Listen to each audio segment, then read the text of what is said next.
एक बार फिर से हिंदी विद हेमा चैनल में आप सबका स्वागत है।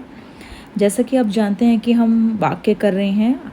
हमने अभी हाल ही में रचना के आधार पर वाक्य भेद किए थे, तो उसी को ही आज हम पूरा करते हुए आज हम वाक्य परिवर्तन करेंगे, जो रचना के आधार पर ही कराए जाएंगे। क्योंकि बच्चों, आपको पता होना चाहिए कि परीक्षा में जो प्रश्न हैं वह हमेशा वाक्य परिवर्तन के आधार पर ही पूछे जाते हैं। कुछ ही प्रश्न पत्रों में आपने देखा होगा कि अंग के बारे में या प्रकार के बारे में, या फिर आप कहोगे कि कोई वाक्य दे दिया है और उसको आपको बताना है कि वाक्य का कौन सा भेद है, चाहे वो रचना के आधार पर हो चाहे वो अर्थ के आधार पर हो। कक्षा 8वीं में भी वाक्य पूछे जाते हैं, 9वीं में भी पूछे जाते हैं और 10वीं में भी पूछे जाते हैं। लेकिन 8वीं में रचना और अर्थ के आधार पर दोनों पूछे जाते हैं। कक्षा 9वीं में जो है अर्थ के आधार पर पूछे जाते हैं और कक्षा 10वीं में जो है रचना के आधार पर पूछे जाते हैं। ठीक है, तो आज हम परीक्षा के संदर्भ में पढ़ेंगे कि परीक्षा में जो प्रश्न है वो किस तरीके से पूछे जाते हैं। चलिए हम शुरू करते हैं बिना समय गवाए। जी, रचना के आधार पर वाक्य परिवर्तन। ठीक है, हम थोड़ा जल्द स्क्रॉल करते हैं और शुरू करते हैं। रचना के आधार पर वाक्य परिवर्तन। सरल वाक्य से संयुक्त वाक्य। अच्छा, आप सबको पता होना चाहिए सरल वाक्य क्या होता है, जिसमें एक उद्देश्य मतलब कर्ता, संज्ञा या फिर सर्वनाम, यानी कि जो काम करने वाला है। ठीक है, उसको हम उद्देश्य कहते हैं। विधेय क्या होता है? कर्ता, यानी कि उद्देश्य के द्वारा जो भी कुछ कार्य किया जाता है उसे हम उद्देश्य कहते हैं। ठीक है, सरल वाक्य में एक उद्देश्य और एक से कहीं ज़्यादा विधेय भी होते हैं। कुछ पुस्तकों में बच्चे आप सभी पढ़ेंगे कि एक ही उद्देश्य होता है और एक ही विधेय होते हैं, और मैंने भी अपनी इससे पहले वाली वीडियो में भी आपको बताया है कि एक उद्देश्य और एक विधेय होता है। बिल्कुल सही है, एक उद्देश्य एक विधेय होता है। लेकिन जब हम परीक्षा के संदर्भ में बात करते हैं तो वहाँ पे जो है एक उद्देश्य के साथ एक उद्देश्य तो ज़रूर होता है, लेकिन विधेय मतलब आपकी जो क्रिया है, एक्शंस है, वो एक से कहीं ज़्यादा हो सकती हैं। तभी आपका संयुक्त वाक्य भी में परिवर्तन तभी हो पाएगा जब विधेय एक से कहीं ज़्यादा होंगे। मैंने आगे उदाहरण दिए हैं, आप तनाव ना लें। सरल वाक्य से संयुक्त वाक्य, ये वाक्य लिखा है बच्चे, बनाने के लिए दिए गए सरल वाक्य को दो सरल वाक्यों में बदलकर उन्हें समुच्चय बोधक, मैंने आपको बताया था संयुक्त वाक्य बनाना किस में है, संयुक्त वाक्य में। और संयुक्त वाक्य में मैंने आपको बताया था किस तरीके से जो है हमें समुच्चय बोधक शब्द आने चाहिए। दो शब्द, दो वाक्यों को जोड़ने वाले शब्दों का हम समुच्चय बोधक कहते हैं। जैसे कि मैंने यहाँ पे लिखे हैं शब्द और, परंतु, किंतु, तथा और इसलिए। ये सभी, इसके अलावा भी बहुत सारे होते हैं, जैसे अथवा, या, किंतु, परंतु, तथापि, अतः। ये सभी आपके समुच्चय बोधक होते हैं जो दो शब्दों और दो वाक्यों को जोड़ने का कार्य करते हैं। लेकिन यहाँ पे हमें, क्योंकि वाक्य परिवर्तन करना है, तो यहाँ पे हम वाक्यों के बीच में लगाएंगे क्या, समुच्चय बोधक शब्द। चलिए मैं आपका उदाहरण से और स्पष्ट कर देती हूँ बच्चे। ये देखिए, अब आप देखिए सरल वाक्य से संयुक्त वाक्य में। बेटा एक चीज़ और भी ध्यान रखना, जिन बच्चों को परिभाषाओं का स्पष्टीकरण है, यानी कि उनको परिभाषा उनको आत्मसात हो रखी हैं या उनको समझ में आ गई हैं, तो ही वह वाक्य परिवर्तन आसानी से कर पाएंगे। और इनके आधार पर जो भी बहुविकल्पीय प्रश्न, यानी पेपर में आपके जो MCQ आते हैं, वो भी आप आसानी से कर पाएंगे। उसके लिए बेटा आपको अभ्यास करना तो अति आवश्यक है। ठीक है, चलिए हम शुरू करते हैं।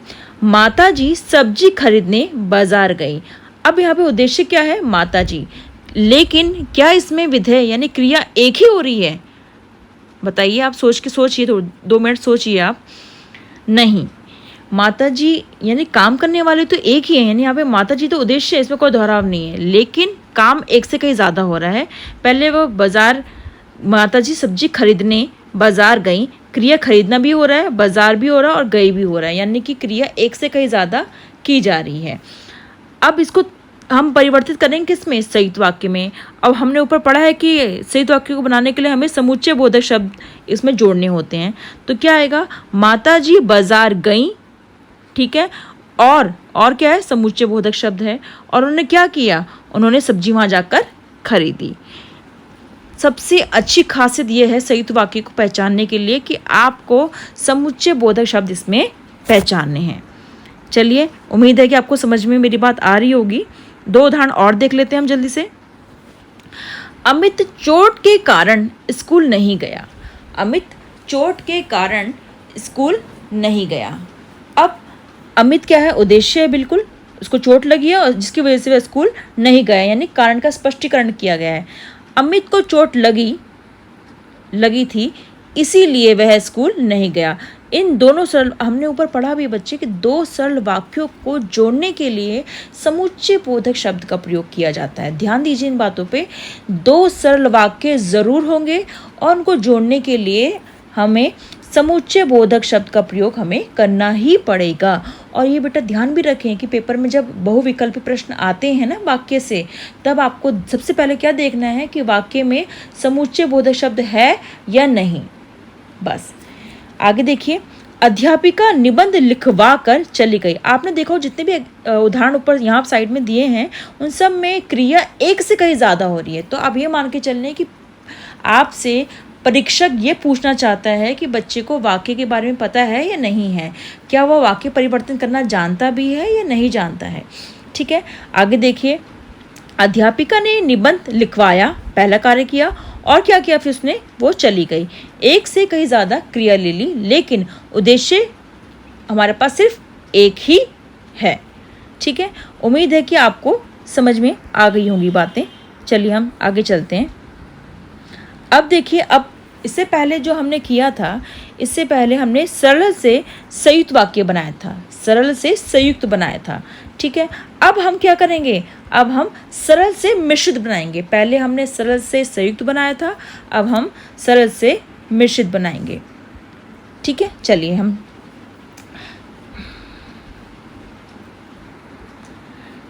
सरल वाक्य से निश्चित वाक्य बनाने के लिए मिश्रित लिखना चाह रही थी यहाँ पे मैं।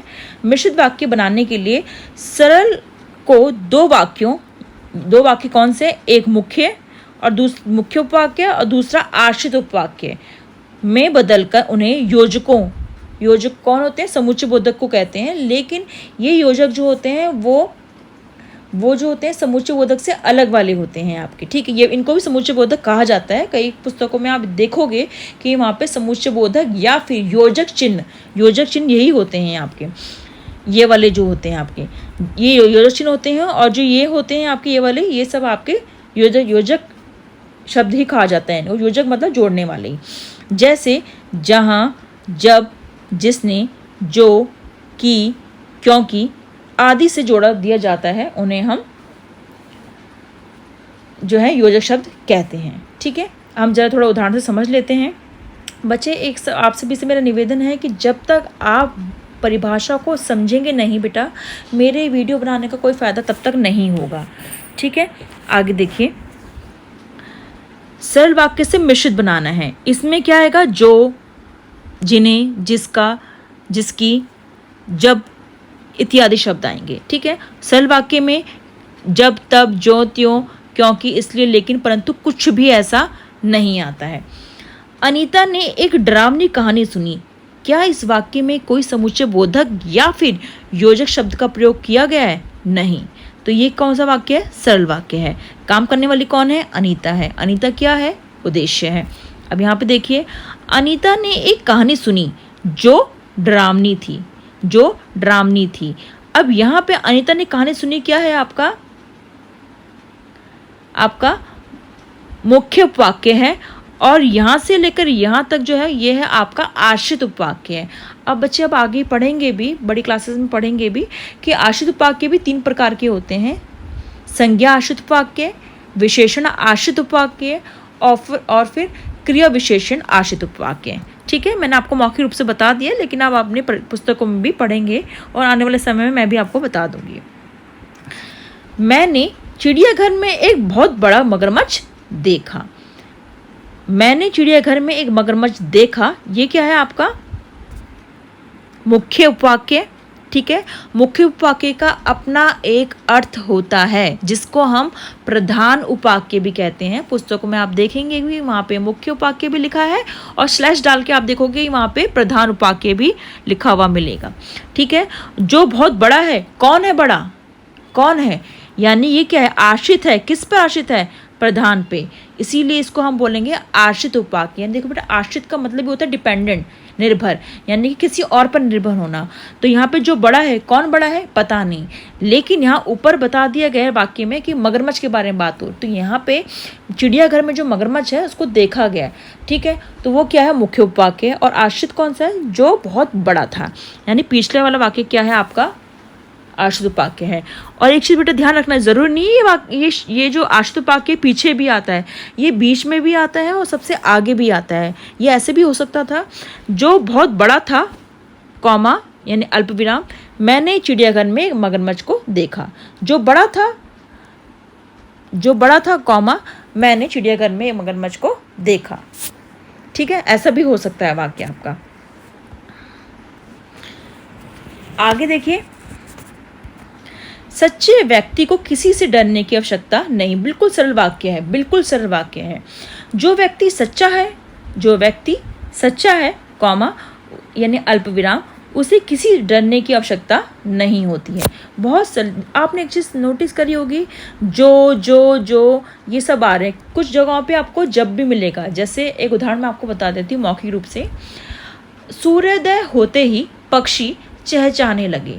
मैं फिर से दोहराना चाहूँगी, सूर्योदय होते ही पक्षी चहचहाने लगे।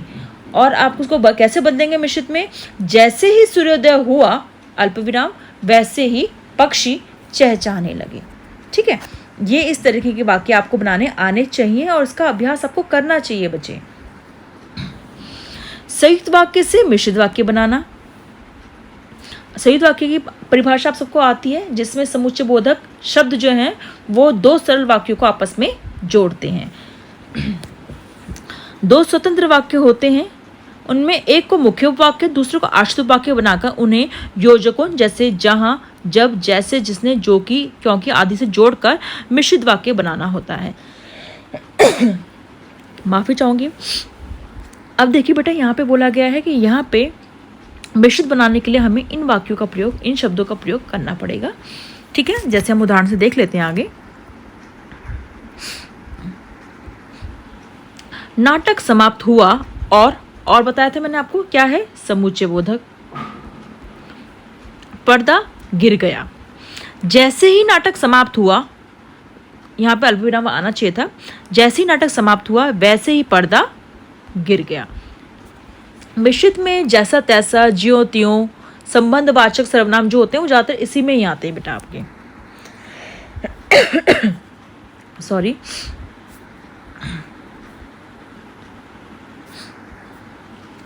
यहाँ पहले जंगल था, परंतु क्या है, समुच्चय बोधक है। अब खेती होती है। जहाँ पहले जंगल था वहाँ अब खेती होती है। क्या है, जहाँ और वहाँ क्या है आपका, योजक शब्द हैं। ठीक है, आगे देखिए। विनीत पुस्तकालय गया और उसने वहाँ पुस्तक पढ़ी। और क्या है, समुच्चय बोधक। जब विनीत पुस्तकालय गया तब, यानी देखो जब और तब, उसने पुस्तक पढ़ी। ऐसे हो सकता है सूर्योदय हुआ और पक्षी चहचहाने लगे, तो जैसे ही सूर्योदय हुआ पक्षी चहचहाने लगे। यानी आप समझने की कोशिश कीजिए बच्चे कि पेपर में बेशक से शायद ये आपका बहुविकल्पीय पूछा जाए, चाहे वो आपसे व्यापक रूप से लिख के पूछा जाए, आपसे लिखवाने के लिए पूछा जाए, तो आपको परिभाषाओं का स्पष्टीकरण और उसकी बोधन क्षमता यानी बोध ग्रहण क्षमता आपके अंदर होनी चाहिए। यानी जिस विद्यार्थी की जो समझ है अच्छे से विकसित हो रखी है या उसने कर रखी है, तो वह परिभाषाओं को आसानी से समझ सकता है। ठीक है, चलिए अपना ध्यान रखें। और वीडियो काफ़ी छोटी है, लेकिन अगली कक्षा में या अगली वीडियो में मैं आपके समक्ष अर्थ के आधार पर वाक्य परिवर्तन या अर्थ के आधार पर वाक्य भेद लेकर आऊँगी। आप सभी ध्यान रखें। नमस्कार।